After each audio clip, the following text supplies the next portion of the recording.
Nos Animeureux est un podcast haut en couleur pour parler ensemble d'animation. Je suis Minerva. En 20 ans, j'ai été directrice, formatrice et surtout, j'ai été une animeureuse. Chaque semaine, on se retrouve entre anciens et nouveaux de l'animation pour mettre en avant et transmettre les valeurs et le goût de ces métiers si nécessaires de l'animation socio-culturelle. À chaque rendez-vous, on abordera des sujets divers, avec sérieux, mais surtout avec humour et détachement. Et cette semaine, justement, ma fille m'a posé une question toute simple qui s'est révélée si complexe. Maman, c'est quoi ton métier ? Eh bien, tu le sais, je suis animatrice socio-culturelle. Ça, je sais, mais quand il a fallu l'expliquer devant la classe, les copains, ils m'ont pas cru. Ils ont dit que t'étais maîtresse et Jade, elle a même sorti que t'étais assistante sociale.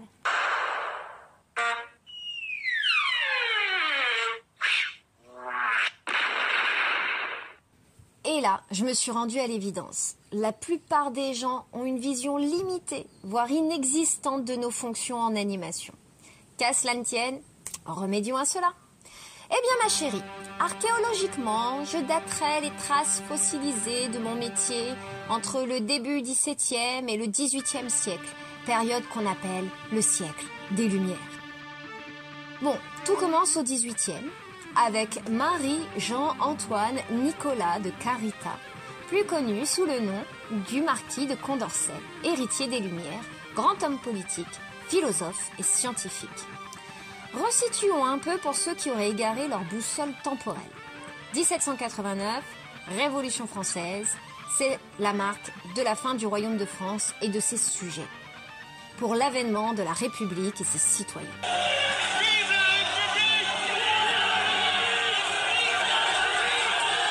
Condorcet est alors un précurseur, sans pour autant être à la mode. Il apostrophe ses collègues révolutionnaires, en leur assurant que les nouvelles valeurs républicaines, liberté, égalité, fraternité, ne seront possibles que par la promotion du savoir pour tous. Et quand je dis pour tous, cela englobait la jeunesse et les hommes de toutes conditions, mais également les femmes. Au passage, notons que Condorcet réclamait également l'abolition de l'esclavage. Mais comme la révolution ne s'est pas faite en un jour, il nous faudra encore bien un siècle pour franchir bien des caps. Néanmoins, les bases des valeurs humanistes qui nourriront l'éducation populaire et l'animation socio-culturelle sont nées.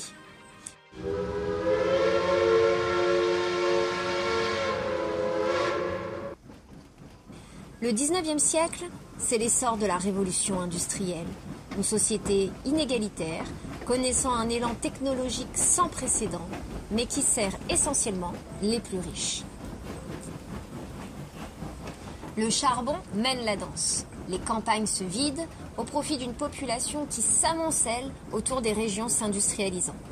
Remettons alors le contexte de la place de l'enfant dans le milieu les plus modestes. En premier lieu, notons que la mortalité infantile est élevée et l'enfant est avant tout une bouche à nourrir. Rappelons que pour les plus jeunes, les termes de contraception, avortement, divorce sont inaudibles, voire inexistants au XIXe siècle. Mais les milieux ouvriers sont en pleine expansion. Ils vont se syndicaliser, se politiser pour une société plus juste. Quand une nation veut évoluer, elle se doit d'offrir des changements radicaux à l'ensemble de sa population. À la fin du XIXe, la République répond en partie aux problèmes sociétaux de santé ou de précarité, de sécurité, par la voie de Jules Ferry et l'école obligatoire, en se basant sur les idées développées en majorité par qui ? Marquis de Condorcet. L'école laïque, gratuite et universelle de 6 à 13 ans voit le jour. Elle donne juridiquement un statut d'exception et de protection aux enfants en les sortant de la sphère du travail. La société est plutôt prête à accepter ce changement, qui s'est déjà amorcé dans la bourgeoisie, qui n'envoyait pas ses enfants à la mine, je vous rassure. Mais ce sera plus compliqué pour les plus précaires, car les enfants restent toujours des bouches à nourrir. Mais la notion de progrès aidant, avec une petite pointe de nationalisme saupoudrée un peu partout en Europe, on espère que le pari de l'instruction amènera plus de confort à sa progéniture. Imaginez alors, Paris commence à se doter de l'électricité dans les maisons. Le Grand Paris haussmannien éblouit le monde et la Tour Eiffel domine enfin la capitale en tout début de ce XXe siècle. Les chemins de fer permettent alors de traverser la France. On peut alors commencer à voyager. En entrant dans le XXe siècle, notre pays va connaître 3 faits majeurs. D'abord, la Première Guerre mondiale et les boucheries de sa modernité. Les armes à feu, les aéronefs, les gaz moutardes. Tout cela va relancer à la sortie de cette guerre des idéaux humanistes, remettant l'homme au centre du vivant. Après 30 ans de promesses de progrès, les populations sont mutilées, 8 millions de blessés. Et elles sont décimées, 10 millions de morts sur l'ensemble du globe. De plus, le nationalisme n'a pas dit son dernier mot et les puissances européennes doivent relancer la natalité pour avoir assez de main-d'œuvre future, pour faire fonctionner son économie et puis pour protéger le pays en cas d'un nouveau conflit. Autant dire que chaque enfant alors va compter et va devenir essentiel. Le début du XXe, c'est aussi l'essor des politiques prolétaires en écho à la révolution bolchevique de 1917. Le Front populaire français est élu en 1936, instaurant les congés payés. De nouveaux concepts entrent dans les foyers français, le repos et les loisirs. Alors que depuis 80 ans, les patronages religieux organisaient les quelques temps libres de la jeunesse autour des curés et que les mouvements scouts commençaient à éclore aux 4 coins du globe, les syndicats s'organisent en comité pour créer les premiers centres de vacances pour accueillir l'ensemble des familles. Léo Lagrange est alors nommé sous-secrétaire d'État au sport et aux loisirs. Il œuvrera pour faciliter cet accès aux classes prolétaires, avec le prix réduit des transports ferroviaires, en impulsant la création d'auberges de jeunesse. Les bases de l'animation socio-culturelle ont déjà germé, c'est-à-dire permettre à chacun d'occuper son temps libre par des activités émancipatrices. Mais on ne parle pas encore d'animateurs au sens professionnel, car tous les encadrements sont le fruit de l'investissement de citoyens bénévoles, ou pour le coup militants, car ils souhaitent œuvrer pour une société plus égalitaire, en passant surtout par l'éducation pour tous, par tous. La notion est ici importante. Les activités de loisirs sont différentes de l'instruction obligatoire et universelle de l'école. Ainsi, en fonction de son milieu social, des volontaires accompagnent les plus jeunes dans la découverte de la connaissance. C'est donc une bonne définition de l'éducation populaire, l'accès au savoir pour tous, par tous. Malheureusement, l'ignominie de la Seconde Guerre mondiale vient de nouveau ébranler le monde et ses valeurs humanistes, laissant les pays ravagés et surtout des millions d'orphelins. De plus, les sociétés totalitaires nous auront démontré qu'une population, qui plus est une jeunesse endoctrinée, est un poison mortel pour elle et pour ses voisins. Au sortir de la guerre, il faudra des dizaines d'années pour que le statut juridique des enfants évolue à travers l'institution de l'UNICEF et que l'ONU adopte la Déclaration des droits de l'enfant en 1959. Elle sera ratifiée en convention à l'ONU que le 20 novembre 1989. Ce texte est en constante évolution, malheureusement toujours, en fonction des situations mondiales. Bref, notre société entière prend conscience de l'importance du soin à apporter aux enfants et du statut particulier qui est le leur, en écho à leur vulnérabilité. Ainsi, pour construire des sociétés en paix et prospères, nous devons de protéger nos enfants. Si nous résumons, nous avons montré pour quelles raisons principales, depuis le début du XXe siècle, éparpillées sur le territoire, des initiatives autour de la jeunesse voient le jour. Les syndicats, issus des politiques de gauche, créent des séjours et des actions pour mettre à profit les congés payés.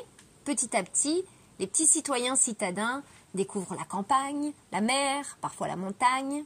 Et les populations plus traditionnelles ou bourgeoises laissent les patronages paroissiaux, parfois laïques, c'est-à-dire les églises, organiser l'encadrement des enfants, comme par exemple chez les scouts.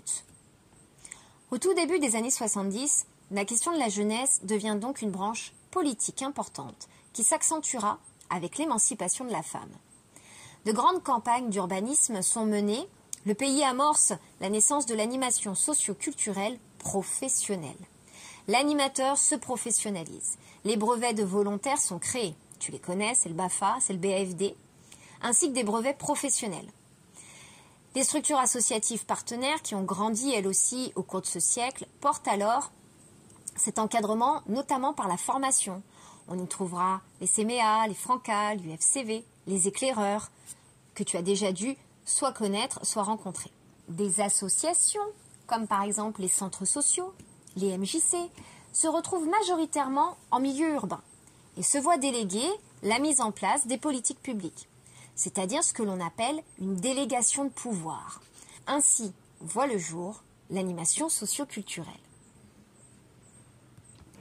Au final, c'est quoi la différence avec l'éducation populaire ? On pourrait dire que l'animation socio-culturelle, c'est une des petites sœurs de l'éducation populaire, qui, je te le rappelle, est un courant de pensée politique, philosophique et pédagogique qui prône le savoir pour tous, par tous, en développant l'esprit critique des citoyens. Mais il existe aujourd'hui de multiples groupes d'éduc-pop autour de bien des domaines, la culture, l'art, l'écologie, l'économie, les sciences, et qui se regroupent pour le coup entre militants et pas que entre animateurs. Et donc, moi, je leur dis quoi aux copains ? Eh bien, tu leur dis que être animateur, c'est être un passeur d'idées, de savoir, d'ouverture, pour que le public avec lequel on travaille, que ce soit la jeunesse, les personnes en situation de handicap, les familles, les seniors, s'émancipent et participent au débat et à la construction de la société, qu'ils prennent leur place de citoyens pour épauler les autres institutions, que ce soit l'école, la santé ou même la justice, afin de préserver la paix. Voilà un voyage dans le temps très rapide, mais qui permet de mettre les lumières sur deux faits. Primo, la société capitaliste en plein essor depuis le 19e siècle ne peut pas se passer des animateurs. Ils sont initiateurs de nombreuses associations, toujours incontournables dans l'espace public. Ils sont garants de liens sociaux. Secondo, comme les professeurs, les soignants, nous avons la responsabilité de ce que notre société a de plus cher, les enfants, la jeunesse et donc l'avenir. Ne serait-il pas temps de dire tout haut que nous ne sommes pas que des animes à pâte à sel, mais bien des animes heureux, fiers de préparer demain. Si vous avez aimé cet épisode, n'hésitez pas à lui donner une bonne note et à le partager autour de vous un maximum. Vous pouvez aussi me retrouver et me laisser vos messages, vos commentaires sur la page Instagram. On va parler de quoi la semaine prochaine ? Eh bien, la semaine prochaine, on va parler de la posture de l'animateur stagiaire mineur. Un drôle de spécimen à qui on demande d'agir comme un adulte alors que c'est un ado. Petite dédicace à cette conseillère Pôle emploi qui n'a jamais compris elle-même quel était le métier d'animateur et qui m'a en partie inspiré cet épisode. Allez, bisous, à la semaine prochaine!